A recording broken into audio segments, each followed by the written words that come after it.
Hello, it's Randi Rhodes. Here's a clip from our show, and go to randyrhodes.com for the whole thing and a podcast. Buy a stinking podcast. Mary had a little man. The fault. We believe that all men are created equal. To the magnificent mosaic that is America. From radio beacon to radio beacon.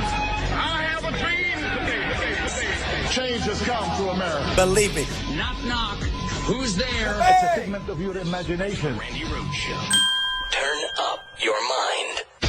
One of the revelations is that Michael Flynn met with Robert Mueller and his investigators 19 times. What do you think of that number? Yeah, I mean, it's a whopping number. It suggests there's a lot of stuff that Flynn knew about that they wanted to ask about.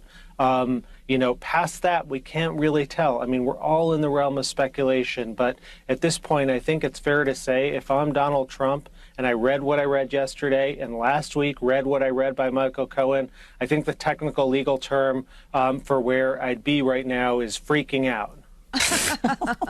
I'm familiar with that technical legal term. Okay, so bottom line, as you know, there have been all sorts of pundits who've said, surely Robert Mueller is wrapping this up soon. People thought that it might even happen right before the midterms. No. From what you read yesterday in this sentencing memo, does it look like it's wrapping up soon?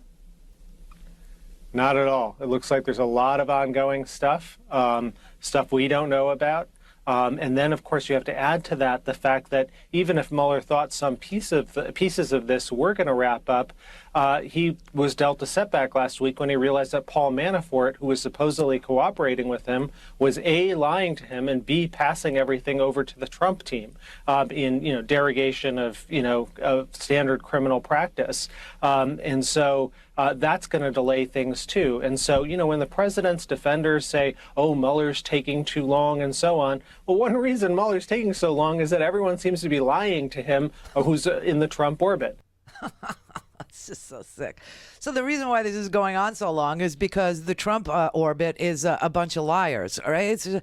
Okay. So the other thing that Michael Flynn lied about was he was in contact with the Russians. The United States under Obama was there was a UN resolution to tell Israel to stop building settlements in the occupied territories. And so the United States was not going to veto that. And Flynn told Russia to veto it. And he denied that he did that. So that's another lie that he told. And then he also made false statements to the FBI about his contacts with a Russian government emissary, that he made requests to the Russian government through that emissary, and that Russia actually responded to those requests. Okay. The defendant made a second series of false statements to the DOJ concerning his contacts with Turkey. That's another thing.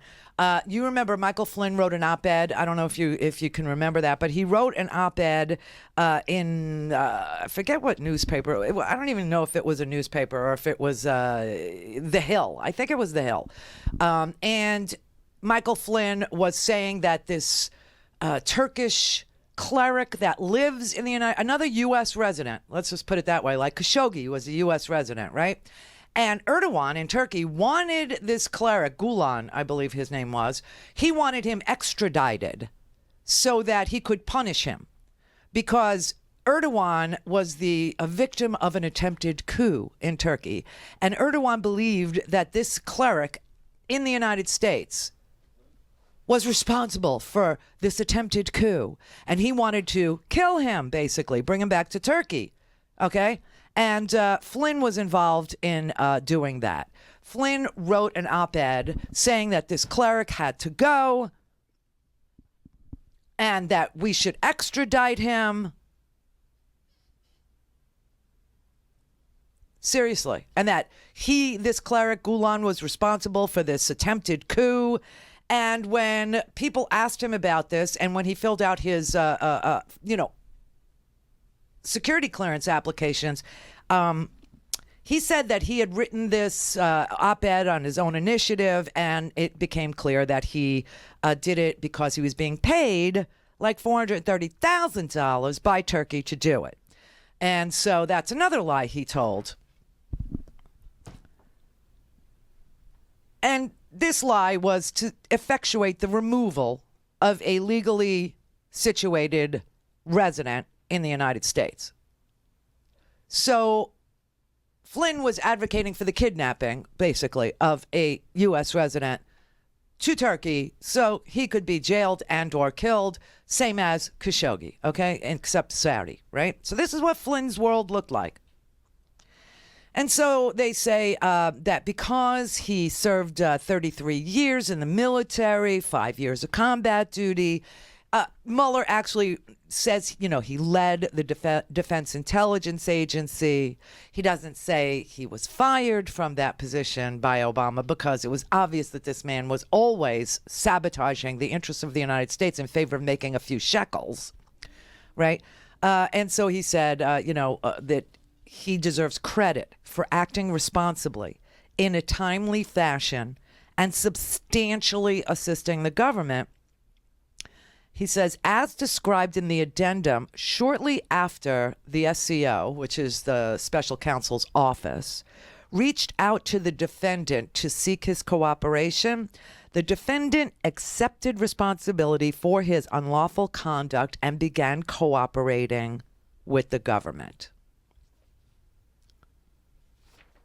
He also says because of his service to the country, it should have made him particularly aware of the harm he was causing to this country.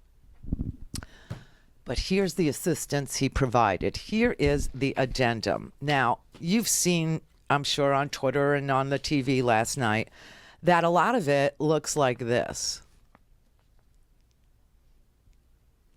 This is 3 separate investigations. One of them is completely redacted. And so, like I said, what does this say about the president? That there's 3 completely different investigations ongoing into Trump, the Trump campaign, Russia, the Trump transition team, Russia, and something else that's probably Saudi and has to do with Kushner and others. What does that say? That there's so much to pick from that you don't even know what he's talking about here. But I'll just say, it says, this addendum to the government's memorandum in aid of sentencing, which we just read to you, describes the significance and usefulness of defendant Michael T. Flynn's assistance to the government and the timeliness of that assistance. That means that almost immediately, and I'm telling you, the FBI went to visit him 4 days into the presidency. So that means that Flynn... Sally Yates went 2 days later. That means that Flynn knew that the FBI knew he lied 6-7 days into the presidency, and the guy is still there 3 weeks later. But Mueller is saying he cooperated, real quick, which just makes you wonder, did he wear a wire? Because he said, this is what Mueller writes, he said, the defendant has assisted with several ongoing investigations. A criminal investigation, redacted. The special counsel's office investigation concerning any links or coordination between the Russian government and individuals associated with the campaign of President Donald Trump, redacted. As part of his assistance with these investigations, the defendant participated in 19 interviews. These are sleepovers at this point. Michael Cohen spent 70 hours. 19 interviews with the special counsel's office or attorneys from other Department of Justice offices. I got to think that's DOJ. I got to think that's Comey. I got to think that's Sally Yates. I got to think that that's it. And then he says provided documents and communications. See, that's what makes me feel like there's taped phone calls or there's taped conversation. Can you imagine what's on communications? Because he says documents, which is a separate thing. That's paper. That would be email, I'm guessing. That would be, briefings or memos or, written down things, documents. And communications. What does that mean? Because right after it says that he gave 19 interviews with the Office of Special Counsel or attorneys from other Department of Justice offices, provided documents and communications, redacted. Could it be that it says recordings or phone calls or I don't know. While this addendum seeks to provide a comprehensive description of the benefit the government has thus far obtained from the defendant's substantial assistance, some of that benefit may not be fully realized at this time because the investigations in which he has provided assistance are ongoing. Oh, damn, oh, snap. The defendant and the government agree that sentencing at this time is nonetheless appropriate because sufficient information is available to allow the court to determine the import of the defendant's assistance to his sentence. Meaning, you can go ahead and sentence him because the only thing that, all the information that's redacted from the public, the court is being provided under seal. So the court knows what's underneath all these black magic markers. The next section has the redacted name of a criminal investigation. It's somebody's name, redacted, criminal investigation. I'm guessing it says President Donald J. Trump criminal investigation. I don't know. But then the only sentence that's visible says the defendant has provided substantial assistance in a criminal investigation. And then the rest of it, this whole rest of the page redacted, and the whole rest of that paragraph redacted into the next page. And then we get to paragraph B, the special counsel's office's investigation. This is an also investigation, another investigation. The defendant has also assisted with the special counsel investigation concerning links or coordination between the Russian government and individuals associated with the Trump campaign. The defendant assisted the special counsel's office investigation on a range of issues, including interactions between individuals in the presidential transition team and Russia. Redacted. I'm guessing Tom Barrack's name's in there. I'm wondering if Pence's name is in there. I'm wondering if Kushner's name is in there. I'm wondering if Junior's name is in there. A non-exhaustive summary of the relevant information the defendant provided is described below to aid the court's assessment of the defendant's assistance.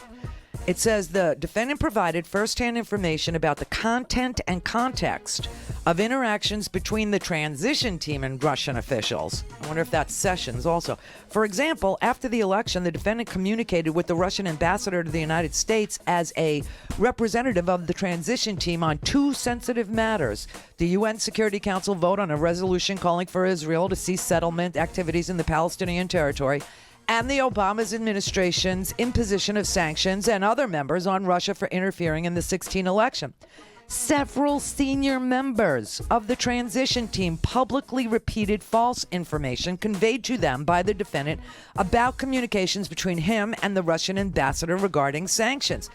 The next part is redacted. I got a feeling that's got Pence's name in there. It's Sessions' name in there. And then the defendant also provided useful information concerning, and that's a third investigation, and that whole thing is redacted. The whole thing.